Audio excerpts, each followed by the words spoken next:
छत्तीसगढ़ महतारी की, सौंडिक समाज की, सौंडिक समाज की।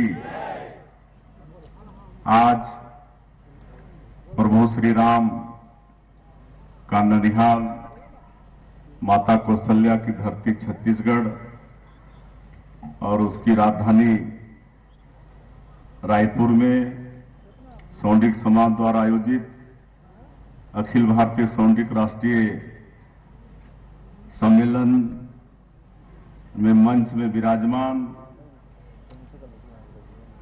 हमारे छत्तीसगढ़ प्रदेश के विकास पुरुष जो तीन बार 15 वर्षों तक छत्तीसगढ़ में मुख्यमंत्री के रूप में काम किए, छत्तीसगढ़ का चहुमुखी विकास किए। सबको मालूम है कि इसके पहले छत्तीसगढ़ में लोगों को भूख से उपवास होना पड़ता था, कोदो कुटकी रागी खाना पड़ता था। लेकिन जब डॉक्टर साहब मुख्यमंत्री बने तो पीडीएस की ऐसी व्यवस्था लागू किए, 1 रुपया किलो में ऐसे भूख भगाने वाले जो चाउर वाले बाबा के नाम से विख्यात हुए। हमारे छत्तीसगढ़ विधानसभा के सम्मानीय अध्यक्ष आदरणीय डॉक्टर रमन सिंह जी, हमारे प्रदेश के बहुत ही वरिष्ठ कृषि और ट्राइबल मंत्री आदरणीय श्री रामविचार नेताम जी, सौंडिक समाज के अध्यक्ष श्री शिवरतन प्रसाद गुप्ता जी, सौंडिक समाज के सभी पदाधिकारीगण और हमारे बहुत परिचित हैं यहाँ पर आदरणीय अर्जुन साहब जी, मदन प्रसाद चौधरी जी, झारखंड से आए हैं विनयलाल जी, दिल्ली से श्रीमती शेफाली गुप्ता जी, आनंद गुप्ता जी दिल्ली से आए हैं, बहुत पुराने परिचित हैं। और मंच में विराजमान सभी सौंडिक समाज के पदाधिकारीगण और देश ही नहीं विदेश से भी मुझे ज्ञात हुआ है कि नेपाल और मॉरिशस से भी समाज के लोग आए हैं। सभी का मैं हृदय से अभिनंदन करता हूं, स्वागत करता हूं। और आप लोगों ने अपने इस महासम्मेलन में हम लोगों को बुलाए, सम्मानित किए, इसलिए पूरे समाज का हम धन्यवाद भी करते हैं, आभार भी व्यक्त करते हैं। आज का ये दिन बड़ा पुण्य का दिन है। आपको मालूम होगा कि ये पौष महीने का त्रयोदशी है आज। और थोड़ा ख्याल करिए, पिछले साल पौष के त्रयोदशी में क्या हुआ था। ठीक 1 साल पहले वो तारीख 22 जनवरी थी, लेकिन तिथि आज का था, पौष महीने का त्रयोदशी। इस दिन अयोध्या के भव्य मंदिर में भगवान राम विराजे थे।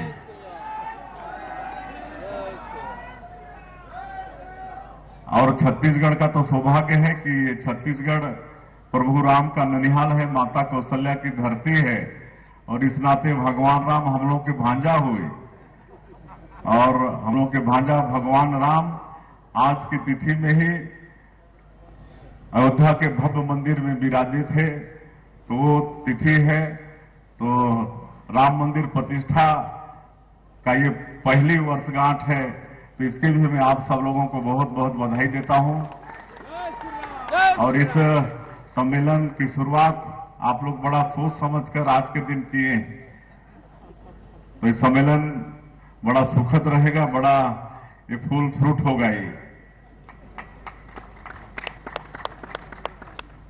और आज मैं धन्यवाद देना चाहूंगा जो नेपाल, मॉरिशस वगैरह से यहां पर पधारे हैं। वो इतना आगे बढ़ने के बाद भी, विदेशों में अपना परचम लहराने के बाद भी अपने देश को नहीं भूले हैं, अपने समाज को नहीं भूले हैं, अपने जड़ को नहीं भूले हैं। इसलिए बहुत बहुत उनको धन्यवाद। और अभी कुछ दिन पहले ही भुवनेश्वर में जो 18वें प्रवासी भारतीय दिवस कार्यक्रम हुआ था, उसमें हमारे देश के यशस्वी प्रधानमंत्री जी अपने उद्बोधन में बोले थे कि दुनिया का ऐसा कोई कोना नहीं है जहां प्रवासी भारतीय समुदाय नहीं फैला हो। और आज सौंडिक समाज के विदेशों से भी यहां पर आए हैं, तो इस बात को ये प्रमाणित करता है और बहुत बहुत उनका स्वागत है। और जहां तक इस सौंडिक समाज का एक समृद्धशाली इतिहास रहा है, आपका समाज उद्यमी के रूप में, व्यापारी के रूप में, कृषक के रूप में और कई रूप में देश की सेवा आप लोग करते रहे हैं और आगे भी करते रहेंगे, ऐसा हम लोगों को पूरा विश्वास है। और मैं आदरणीय डॉक्टर साहब को विकास पुरुष कह रहा था। आप सब लोगों को मालूम भी होगा कि हमारा ये प्रदेश 25वें साल में प्रवेश किया है और 25 वर्षों में ज्यादा समय तक डॉक्टर साहब मुख्यमंत्री रहे, लगातार 15 वर्षों तक। और जब छत्तीसगढ़ राज्य बना तो यहां पर कुछ भी नहीं था। एक मेडिकल कॉलेज था जो आज 10 मेडिकल कॉलेज और प्राइवेट मिला के 13-14 मेडिकल कॉलेज हो गया। आज शिक्षा की बात यहां पर हो रही थी। आज शिक्षण की जितनी संस्थाएं हैं छत्तीसगढ़ के अंदर लाने का काम आदरणीय डॉक्टर रमन सिंह जी ने किया, चाहे वो आईआईटी हो, आईआईएम हो, ट्रिपल आईटी हो, नीट हो, चाहे लॉ यूनिवर्सिटी हो, जो भी संस्थाएं हैं शिक्षण संस्थाएं, वो सब लाने का काम आदरणीय डॉक्टर साहब ने किया और छत्तीसगढ़ का चहुमुखी विकास किया, सड़क, बिजली, पानी, सब कुछ। तो आज ये छत्तीसगढ़ का जब इतिहास लिखा जाएगा तो डॉक्टर रमन सिंह का नाम सोनाक्षरों में लिखा जाएगा। ऐसे विकास पुरुष आज यहाँ पर इस कार्यक्रम में मौजूद हैं और हम लोग सरकार में रहते हुए 1 साल हुआ है। आदरणीय डॉक्टर साहब जो उपलब्धि है उसको गिना रहे थे। आज 1 साल मात्र हुए इस सरकार को और 1 साल में मोदी की गारंटी की अधिकांश योजनाओं को सरकार ने पूरा करने का प्रयास किया है। 18 लाख लोग पिछली कांग्रेस की सरकार में प्रधानमंत्री आवास से वंचित हो गए थे। इतनी निर्दयी सरकार थी जो गरीबों का हक छीनने का काम किया, उनके सिर से छत छीनने का काम किया। ग्रामीण क्षेत्रों में एक प्रधानमंत्री आवास नहीं बना। और जब 2023 का विधानसभा चुनाव आया तो हमारे आदरणीय मोदी जी, उन्होंने छत्तीसगढ़ की जनता से वादा किया था कि इस बार आप अगर भारतीय जनता पार्टी की सरकार बनाते हैं तो मुख्यमंत्री का पहला काम होगा 18 लाख गरीब लोगों का आवास स्वीकृत करना। और आप लोगों को बताते हुए मुझे गौरव हो रहा है कि 13 दिसंबर 2023 को सरकार शपथ ली और अगले ही दिन 14 दिसंबर को पहला कैबिनेट बैठक में ही 18 लाख प्रधानमंत्री आवास की स्वीकृति दे दी। और भारत सरकार भी 8,47,000 की स्वीकृति दे दी। मकान बन रहा है, हम लोग गृह प्रवेश भी करा रहे हैं, लगातार स्वीकृति भी हो रही है। और कल हमारे देश के पंचायत एवं ग्रामीण विकास मंत्री जो कृषि मंत्री भी हैं, आदरणीय शिवराज सिंह चौहान जी दुर्ग नागपुर आए थे और उन्होंने कल 3,88,000 फिर से प्रधानमंत्री आवास देकर गए हैं। 3,88,000 फिर कल देकर गए हैं और ये आश्वस्त किए हैं कि अप्रैल महीना में जब नया वित्तीय वर्ष शुरू होगा तो अप्रैल महीना में फिर इतना ही प्रधानमंत्री आवास की स्वीकृति देंगे। तो इस तरह से काम डबल इंजन की सरकार होने के कारण ये सब बन रहा है। आज किसानों का वादा भी हम लोग पूरा कर रहे हैं। 21 क्विंटल प्रति एकड़ धान खरीद रहे हैं, 3100 रुपया धान का कीमत दे रहे हैं और एक मुश्त दे रहे हैं। पिछले साल 24,72,000 किसानों का जो अंतर की राशि थी 13,320 करोड़ रुपया वो एक साथ देने का काम किए। 2 साल का बकाया बोनस दिए आज 70 लाख से ज्यादा हमारी माता बहनों के खाते में हर महीना 1,000 रुपया महतारी बंधन योजना का जा रहा है। हर महीना पहले सप्ताह में ही 1 तारीख 2 तारीख को पैसा उनके खातों में भेज देते हैं। आज रामलला दर्शन योजना, इसका लाभ 20,000 से ज्यादा राम भक्त ले चुके हैं। पीएससी में जिस तरह से पिछली सरकार हमारे छत्तीसगढ़ के युवाओं के भविष्य के साथ खिलवाड़ किया था और हमारे माननीय प्रधानमंत्री जी का भी वादा था कि इसकी उच्च स्तरीय जांच होगी, और मुझे बताते हुए गौरव हो रहा है कि इसकी सीबीआई जांच कर रही है और दोषीदार उसमें भी जेल जाना शुरू कर दिए। और पिछले 5 साल के सरकार में क्या क्या घोटाले हुए आप सबको मालूम है। कोयला घोटाला, शराब घोटाला, डीएमएफ में घोटाला, रेत घोटाला, और आज सब घोटालेबाज जेल में सीटों के अंदर में है। कई बार से उनका बेल खारिज हो रहा है, सब आप लोगों को मालूम है। तो हमारी ये सरकार करप्शन के मामले में जीरो टॉलरेंस की नीति अपना रही है। इस प्रदेश में कोई भी हो, कितना बड़ा भी आदमी हो, अगर दोषीदार है तो उसके ऊपर में सख्ती से कार्रवाई होगी। तो ये सरकार इस दिशा में काम कर रही है और आप लोगों का भी आशीर्वाद चाहिए। हमारे देश के यशस्वी प्रधानमंत्री जी ने 2047 तक इस देश को विकसित भारत के रूप में खड़ा करने का संकल्प लिया है। तो हम लोगों को भी विकसित छत्तीसगढ़ खड़ा करना पड़ेगा और इसकी पूरी संभावना है। क्योंकि आदरणीय डॉक्टर साहब बता रहे थे कि छत्तीसगढ़ बहुत रिच स्टेट है, यहाँ पर मिनरल्स बहुत हैं, यहाँ पर फॉरेस्ट प्रोड्यूस बहुत है। आज 44% भूभाग यहाँ का वनों से आच्छादित है।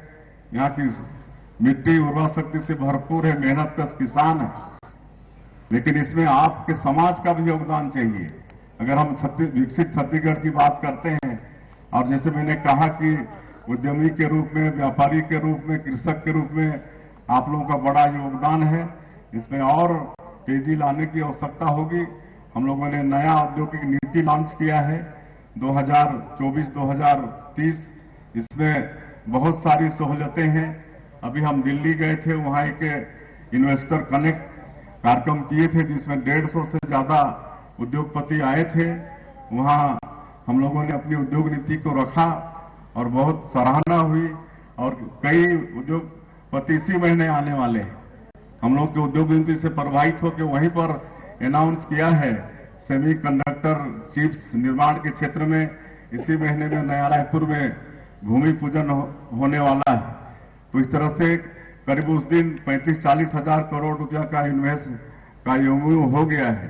तो ये सब हमारी नई उद्योग नीति का ये परिणाम है। तो आपका समाज भी इसमें आगे आए। हम लोगों ने नई उद्योग नीति में एसटी, एससी, ओबीसी, दिव्यांग और जो महिला हैं इनको भी प्राथमिकता दे रहे हैं, और जो अपने रोजगार में 1,000 से ज्यादा, अपने उद्यम में 1,000 से ज्यादा रोजगार देंगे, उनको और सब्सिडी और सहायता देने का हमारे नए उद्योग नीति में प्रावधान है। हम लोग सिंगल विंडो 2.0 लाए हैं। उसमें कोई भी उद्योगपति को एक जगह आवेदन लगाना पड़ेगा, उसको विभिन्न दफ्तर का चक्कर भी नहीं लगाना पड़ेगा, समय की बर्बादी भी नहीं होगी। यहाँ पर आयरन और कोयला, बिजली, पानी सब कुछ है। आदरणीय डॉक्टर साहब ने सरप्लस बिजली का पावर यहाँ पर दिया है छत्तीसगढ़ में। तो ये सारा कुछ उद्योग के अनुकूल वातावरण है, तो इसका भी समाज फायदा ले। और नई शिक्षा नीति भी लागू की है। आदरणीय प्रधानमंत्री जी ने नई शिक्षा नीति 2020 लागू की है, तो हम लोग भी लागू किए हैं। और ये नई शिक्षा नीति में रोजगार को भी हम लोग उसमें शामिल किए हैं। रोजगार की भी शिक्षा होगी, ताकि कोई भी हमारा बेटा बेटी होगा शिक्षा प्राप्त करके सबको 100% नौकरी कोई भी सरकार नहीं दे सकती है। इसलिए नई शिक्षा नीति में रोजगार की भी शिक्षा देने का काम हम लोग कर रहे हैं। और स्थानीय भाषा में प्राइमरी स्कूल 18 भाषा में आज यहाँ नई शिक्षा नीति के तहत पढ़ाई शुरू किए हैं। और काफी समय हो गया, बोलने को बहुत कुछ है। यहाँ पर हमारे ट्राइबल मंत्री बैठे हैं, आदरणीय रामविचार नेताम जी। ये हॉस्टल में सीट बहुत बढ़ा दिए हैं। दिल्ली का जो हमारा ट्राइबल यूथ हॉस्टल है उसमें संख्या बढ़ा दिए हैं ताकि हमारे यहाँ के बेटा बेटी वहां पर मतलब प्रतियोगी परीक्षा की तैयारी कर सकें दिल्ली में रह के। ऐसे 200 सीट आदरणीय रामविचार नेताम जी ने कर दिया है। यहाँ पर हम लोग जिले जिले में नालंदा परिसर खोल रहे हैं। नालंदा परिसर में ऐसे बच्चों के लिए रात और दिन वहां पर स्टडी मटेरियल उनको मिलेगा और वो तैयारी करेंगे और एसपी कलेक्टर और बड़े बड़े आदमी बनेंगे। तो ये सारी चिंता हम लोगों की है। और चिकित्सा के क्षेत्र में जैसे मैंने कहा कि डॉक्टर साहब यहाँ पर इतने मेडिकल कॉलेज खोले, एम्स यहाँ पर आया, एम्स भी उन्हीं के कार्यकाल में आया है। तो हर क्षेत्रों में विकास हुआ है और इसमें आप सब लोगों का भी आशीर्वाद हम लोगों को बहुत आवश्यक है। और समाज की तरफ से यहाँ पर समाज के लिए जमीन की मांग हुई है तो मैं जमीन देने की तो घोषणा करता हूं, लेकिन समाज के साथ बैठेंगे, लेकिन कहां पर देंगे, कितनी देंगे वो हो जाएगा, तब जाके उसके लिए पैसा भी देंगे, ये भी मैं घोषणा कर रहा हूं। और समाज बहुत उत्तरोत्तर विकास करे और आप सब लोगों का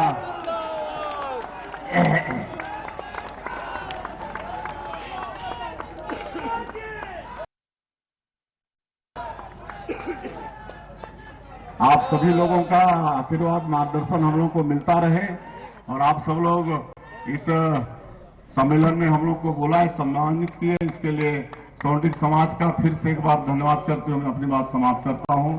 जय हिंद, जय छत्तीसगढ़।